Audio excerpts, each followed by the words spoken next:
ఉన్నారు ఎమ్మెల్యేల క్యాండిడేట్లు. పోలీసుల దగ్గరుండి ఆ పేకాట క్లబ్బులకు ప్రొటెక్షన్ ఇస్తూ ఉన్నారు. ప్రతి పేకాట క్లబ్ నుంచి నీకింత నాకింత అని పంచుకుంటా ఉన్న కరెక్ట్. ఎన్ని కళ్ళ ముందరే కనిపిస్తూ ఉన్న కరప్షన్. నేనేం వెరైటీ అని చెప్పడం. కాంట్రాక్ట్లు ఇస్తే అమరావతి మామూలుగా 4,000-4,500 రూపాయలు కడితే బ్రహ్మాండమైన హైదరాబాదు, బెంగళూరు లాంటి ప్లేస్లో కూడా 5 స్టార్ లాబీతో ఫ్లాట్లు నిర్మాణం 4,000-4,500 రూపాయలు పెడితే బ్రహ్మాండంగా కడతారు. Cost of construction 4,500 rupees దాటదు.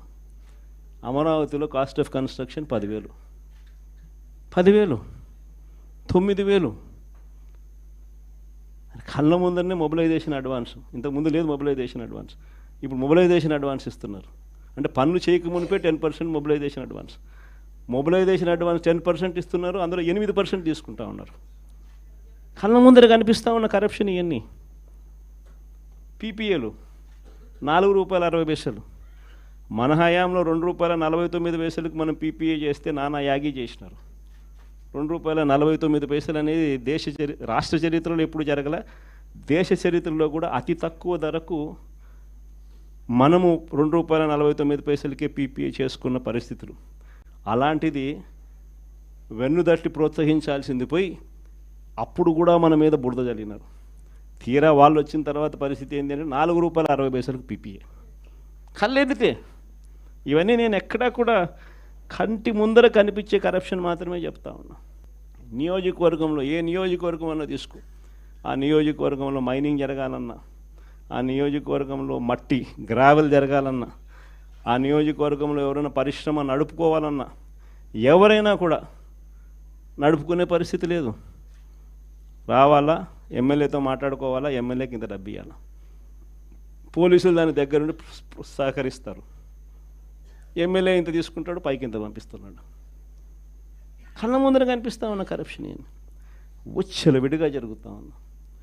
ఇలాంటి నేపథ్యంలో ఇంత మంచి చేసిన మనకే ఈ పరిస్థితి ఉన్నప్పుడు మరి ఇన్ని అబద్ధాలాడి, ఇన్ని మోసాలు చేసి, ఇంత దారుణమైన పరిపాలన చేస్తూ ఉన్న వీళ్లకు పరిస్థితి రేపొద్దున దేవుడు, ప్రజలు కంతే ఎక్కడ పడతారో నేను వేరే చెప్పాల్సిన పని. ఈ జగన్ 2లో మాత్రం ఖచ్చితంగా ఎవరైతే పార్టీ కోసం చేసినారో ఈసారి ప్రతి ఒక్కరిని కూడా మర్చిపోకూడదు, డేటాబేస్ క్రియేట్ చేయండి అని చెప్తాను. ఈ డేటాబేస్ ఆధారంగానే రేపొద్దున ప్రతి ఒక్కరికి కూడా గుర్తింపు అనేది ఉంటుందనేది ఈ సందర్భంగా ఖచ్చితంగా తెలియజేస్తాను.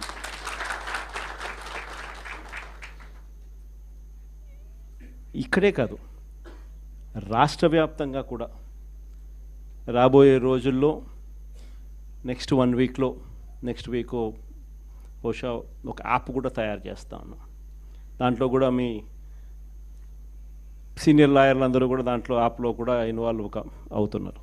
యాప్ తయారీ కార్యక్రమంలో రాష్ట్ర వ్యాప్తంగా వైఎస్ఆర్సీపీ కార్యకర్తకు ఎవరైనా ఎక్కడ అన్యాయం జరిగినా ఆ యాప్ డౌన్లోడ్ చేసుకొని తన పేరు, తనకు ఏమన్యాయం జరిగింది, తనకు ఎవరి వల్ల అన్యాయం జరిగింది, ఆ అధికారి హోదా ఏమిటి, నీకు జరిగిన అన్యాయం ఏమిటి, ఆటోమేటిక్లీ మన డిజిటల్ లైబ్రరీలోకి వచ్చేస్తుంది. ఇక్కడ వచ్చిన తర్వాత రేపొద్దున మనం అధికారంలోకి వచ్చిన తర్వాత వీళ్ళందరి మీద రేపొద్దున జగన్ 2లో ఎవడెవడైతే అన్యాయం చేసినాడు, ఎవడెవడైతే అధికారి తన అధికారాన్ని దుర్వినియోగం చేశాడు, ఎవడెవడైతే అన్యాయంగా మనుషులను చిత్రహింసలు పెట్టారు, వాళ్ళందరినీ కూడా రేపొద్దున చట్టం మీద నిలబడతాం. చట్టం తన పని తాను చేసుకొని పోతుంది. ఎందుకంటే ఈరోజు చూస్తూ ఉన్నాం ఇవన్నీ కూడా. ఈరోజు లాయర్లుగా మనం పోయి వాదించే కార్యక్రమం ఏదైతే మనం చేస్తూ ఉన్నాము అని అంటే, ఎవరి తరపున మనం వాదిస్తున్నాము అని అంటే నిజంగా దెబ్బతిన్న వాని తరపున వాదిస్తూ ఉన్నాం. ఆ దెబ్బ అనేది ఎంత తీవ్రంగా కనిపిస్తూ ఉంది అని అంటే, కళ్ళ ఎదుటే దొంగ సాక్ష్యాలు, దొంగ కేసులు పెడతా ఉన్నారు. అందులో నుంచి దొంగ సాక్ష్యాలు పుడతా ఉన్నాయి. దొంగ సాక్ష్యాల ఆధారంగా మనుషులను తీసుకొని పోయి జైల్లో పెడతా ఉన్నారు. జైల్లో నుంచి ఆ మనిషి బయటకు వచ్చేసరికి ఆ కేసు అయిపోయేసరికి మరో కేసు, కరెక్ట్గా ఆ కేసు అయిపోయే టయానికి మళ్ళీ ఎక్స్టెన్షన్, మళ్ళీ ఆ కేసు అయిపోయేసరికి ఇంకొక కేసు, మళ్ళీ ఎక్స్టెన్షన్. నిజంగా ఈ వ్యవస్థ లేకన్నది మార్పు అనేది రావాలి. అధికారం ఉంది కదా అని చెప్పి, యూనిఫామ్ ఉంది కదా అని చెప్పి దుర్వినియోగం పరచడం అన్నది ఎంతటి బాధ కలిగిస్తుంది అటువైపున వ్యక్తికి కూడా అన్నది ఇటువైపున వ్యక్తికి కూడా అర్థం కావాలి.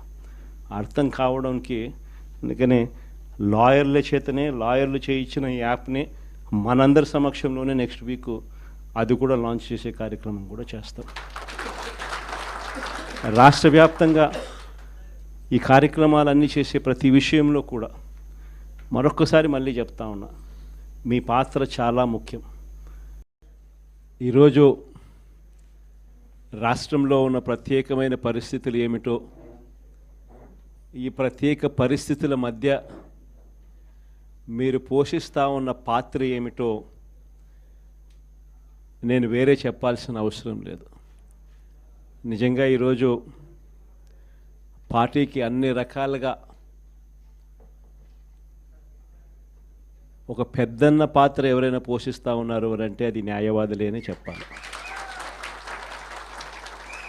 అడగకపోతే అమ్మైనా అన్నం పెట్టదన్నట్టుగా, కోరకపోతే దేవుడైనా కూడా వరం ఇవ్వడు అన్నట్టుగా, పిటిషన్ వేయకపోతే, న్యాయస్థానంలో మీరు నిలబడకపోతే న్యాయం కూడా దక్కే పరిస్థితి కూడా ఉండదు.